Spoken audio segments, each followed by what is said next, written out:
Hello student, कैसे हैं आप सब। एक बार पुनः सी कोचिंग क्लासेस पर स्वागत है। क्लास 12 फिजिक्स एनसीईआरटी में चैप्टर 9 चल रहा है और चैप्टर 9 में आज का टॉपिक है वक्रता, त्रिज्या और फोकस दूरी में संबंध। सबसे पहले तो समझता है कि क्वेश्चन कैसे पूछा जाएगा। पहला क्वेश्चन इस प्रकार से पूछा जाएगा कि गोली दर्पण के लिए वक्रता, त्रिज्या और फोकस दूरी में संबंध, या ऐसा आएगा कि गोली दर्पण के लिए सिद्ध कीजिए f बराबर r/2। ठीक है, f इक्वल r/2, ऐसा क्वेश्चन आएगा। या स्पेशल रूप से दे देगा कि अवतल दर्पण के लिए वक्रता, त्रिज्या और फोकस दूरी में संबंध, या कि उत्तल दर्पण के लिए वक्रता, त्रिज्या या फोकस दूरी में संबंध। तो यदि नाम स्पेशल दे दिया कि अवतल दर्पण के लिए, तो फिर आपको अवतल दर्पण के लिए लगाना रहेगा, या कि स्पेशल रूप से नाम दे दिया उत्तल दर्पण के लिए, तो फिर आपको उत्तल दर्पण का ही प्रयोग करना पड़ेगा। तो आज के इस वीडियो में हम अवतल दर्पण की सहायता से वक्रता, त्रिज्या और फोकस दूरी में संबंध निकालेंगे। हम मान के चलते हैं। पहले बच्चों, आपको दिख रहा है कि दर्पण, आपको पता है कि अवतल दर्पण किसे कहते हैं? जिसका परावर्तक पृष्ठ दबा हुआ होता है, अंदर की ओर दबा रहता है, उसे कहते हैं हम क्या? अवतल दर्पण। यदि उभरा हुआ होता तो उसे कहते हैं उपतल दर्पण, लेकिन यदि दबा हुआ है उसे कहेंगे अवतल दर्पण। तो हमारा जो XPY है, क्या है? XPY एक देख सकते हैं, P क्या है? इसका ध्रुव है, यानी द्वारक है प्यारे बच्चों XY। यदि यहां से यहां तक मिला दें रेखा तो द्वारक हो जाएगा। तो XY ये क्या है? अवतल दर्पण है। ठीक है ना, क्लियर है, ये अवतल दर्पण है। P इसका क्या है? ध्रुव है। P इसका क्या है? ध्रुव है। C क्या है? वक्रता केंद्र है। और F क्या है? मुख्य फोकस है। आपको पता होना चाहिए कि C मतलब वक्रता केंद्र किसे कहते हैं, C किसे कहते हैं। तो जैसा हमारे पास एक अवतल दर्पण दिख रहा है, ये किसी न किसी गोले का भाग होगा, उस गोले का केंद्र वक्रता केंद्र कहलाता है। और यदि हम बात करें P से C की दूरी, तो प्यारे बच्चों C क्या है? वक्रता केंद्र है, और यहां से P से C की दूरी वक्रता त्रिज्या कहलाएगी, जिसे कैपिटल R से दर्शाएंगे। किससे दर्शाएंगे? कैपिटल R से दर्शाएंगे। F क्या है? मुख्य फोकस। मुख्य फोकस किसे कहते हैं? ये आपका मुख्य अक्ष है। C और P को मिलाने वाली रेखा मुख्य अक्ष कहलाती है। C और P को मिलाने वाली रेखा मुख्य अक्ष कहलाती है। मुख्य अक्ष के समांतर प्रकाश किरणें जब आपतित होती है और परावर्तन के फलस्वरूप मुख्य अक्ष के जिस बिंदु पर मिलती है, उस बिंदु को कहते हैं मुख्य फोकस। तो F मुख्य फोकस है। P से F की दूरी स्मॉल f लेते हैं। क्या? स्मॉल f, जिसे फोकस दूरी कहते हैं। इतना क्लियर है प्यारे बच्चों? जो मैंने कहा वही चीज आपको लिखना है कि माना XY एक अवतल दर्पण है, P उसका ध्रुव है, C वक्रता केंद्र और F मुख्य फोकस है। सीधा अब जो वस्तु है, बिंदु वस्तु, यहां पर मैं मान के चलता हूं प्यारे बच्चों, यहां पर C क्या है? ये अभिलंब होगा। ये जो वस्तु है ये अनंत पर रखी है, मुझे पता नहीं, प्रकाश किरणें आ रही, बस समांतर प्रकाश किरणें आ रही, वस्तु से प्रकाश किरण आ रही है मुख्य अक्ष के समांतर, और परावर्तन के फलस्वरूप फोकस से होकर चले जाती है। तो आप लिखेंगे कि मुख्य अक्ष के समांतर किरण AB दर्पण पर आपतित होती है और परावर्तन के फलस्वरूप F से होकर चली जाती है। परावर्तन के फलस्वरूप F से होकर चली जाती है, जिसका BC क्या है? अभिलंब है। तब परावर्तन के नियम से आपतन कोण का मान परावर्तन कोण के बराबर होता है। तो इसके आगे लिखना है कि मुख्य अक्ष के समांतर एक किरण AB, हमने लिखा कि भैया AB एक आपका है किरण जो कि मुख्य अक्ष के समांतर आपतित होती है। ठीक है, परावर्तन के फलस्वरूप मुख्य फोकस F से होकर चली जाती है।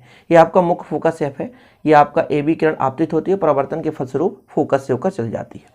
तब BC दर्पण के बिंदु B पर अभिलंब है। ये आपका अभिलंब है। ठीक है, अभिलंब है। अब आपको पता है कि परावर्तन के नियम से क्या कहता है कि आपतन कोण का मान परावर्तन कोण के बराबर होता है। तो आपको आगे लिखना है परावर्तन के नियम से आपतन कोण का मान के नियम से।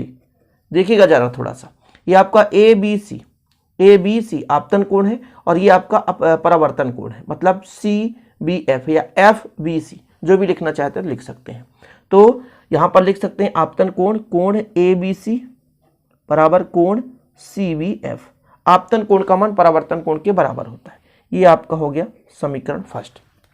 अब थोड़ा सा समझना है प्यारे बच्चों, यदि दो रेखाएं समांतर हैं और उसे तीसरी रेखा प्रतिच्छेद करे तो एकांतर कोण बराबर होता है। मतलब ये जो कोण है इस कोण के बराबर होगा। फिर से समझेंगे आप लोग, यदि दो रेखाएं समांतर है और उसे तीसरी रेखा प्रतिच्छेद करे तो जो आपका एकांतर कोण बराबर होगा, मतलब ये जो C होगा वो B के बराबर होगा, ये जो C का कोण होगा B के बराबर होगा।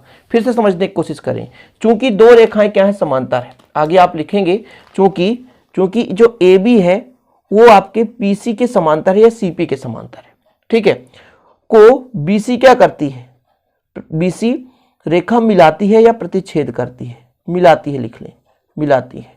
तब प्यारे बच्चों जो कोण ABC है और कोण BCF, C वाला है ना तो C बीच में लिखेंगे, ये बराबर होगा। वो कौन सा कोण होगा, एकांतर कोण। कौन सा कोण होगा, एकांतर कोण। इसको हम समीकरण 2 दे सकते हैं। अब थोड़ा समझिएगा, समीकरण 1 और 2 से क्या निष्कर्ष निकल रहा, तो ABC जब ABC बराबर तो ये भी दोनों क्या हो जाएंगे, बराबर। समीकरण 1 और 2 में यदि दोनों के लेफ्ट हैंड साइड बराबर है तो राइट हैंड साइड बराबर होंगे। तो आपको लिखना है कहां से, समीकरण 1 व 2 से। जरा देखिए, CBF बराबर VCF। अब थोड़ा समझिएगा, कहां है भैया CBF यानी ये R है और BCF यानी ये दोनों कोण बराबर है, ये दोनों कोण बराबर है। अब एक चीज और ध्यान रखिएगा, यदि त्रिभुज में दो कोण बराबर है तो उनके सम्मुख भुजा भी बराबर होंगे, यानी C के सामने वाली भुजा BF और यहां पर B के सामने वाली भुजा CF, दोनों क्या होंगे, बराबर होंगे। ठीक है, फिर से मैं कह रहा हूं, यदि त्रिभुज में दो कोण बराबर है, यदि त्रिभुज में दो कोण बराबर है, CBF में दो कोण बराबर हैं, तो B के सामने वाली भुजा CF या FC, क्या FC, और प्यारे बच्चों C के सामने वाली भुजा VF क्या होंगी, बराबर होंगी। इसको हम समीकरण 3 दे सकते हैं। फिर से मैं कह रहा हूं, यदि त्रिभुज में दो कोण बराबर हैं तो उनके सामने वाले जो भुजा हैं वो बराबर होंगे। इतना नोट डाउन कर लो आप लोग, दो कोण बराबर हैं तो सम्मुख भुजा क्या होगी, समान होगी। अब यदि प्यारे बच्चों थोड़ा समझिए, यदि दर्पण का द्वारक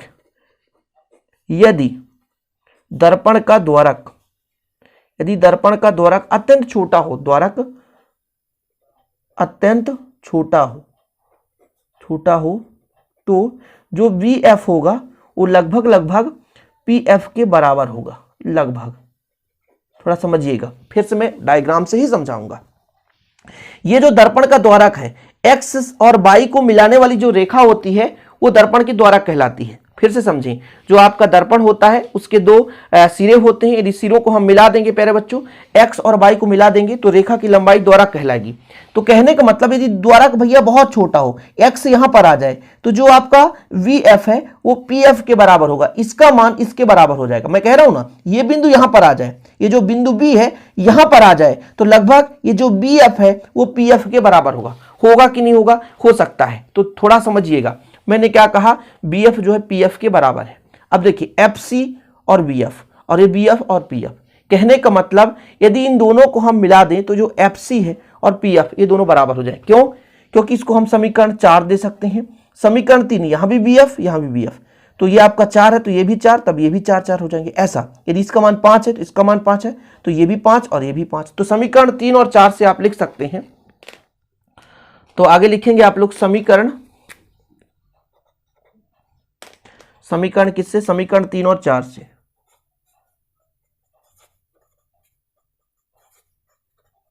समीकरण 3 व 4 से कितना है समीकरण 3 भैया, FC और PF, कितना है FC और PF, तो लिख सकते हैं आप FC बराबर PF।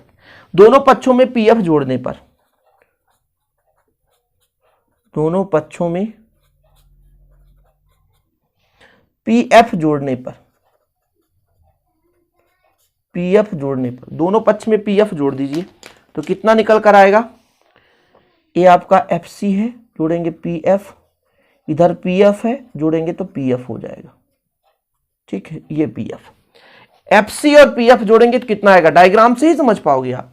FC और PF तो PC आ जाएगा, इसको और इसको जोड़ेंगे तो PC आ जाएगा। कितना आ जाएगा, PC आ जाएगा, PC, और PF 2PF। ठीक, अब थोड़ा यहां पर समझिएगा, किंतु ये जो PC है वो PC क्या है, C आपका वक्रता केंद्र है और P से C तक की दूरी वक्रता त्रिज्या कहलाएगी, जिसको दर्शाएंगे RC और माइनस दर्शाएंगे क्योंकि दर्पण की लेफ्ट साइड में माइनस लिया जाता है। ये क्या है? दर्पण की वक्रता त्रिज्या है। दर्पण की क्या? वक्रता त्रिज्या। वाह, जो आपका है PF वो है स्मॉल f से, हमने बताया था फोकस दूरी। दर्पण की फोकस दूरी, दर्पण की क्या है? फोकस दूरी। ये क्लियर हो गया। वैल्यू पुट कर दो प्यारे बच्चों, तो कितना हो जाएगा? -r बराबर 2 इंटू -f, तो माइनस माइनस कट जाएगा, तो r बराबर कितना हो जाएगा? 2f। ये भी संबंध है।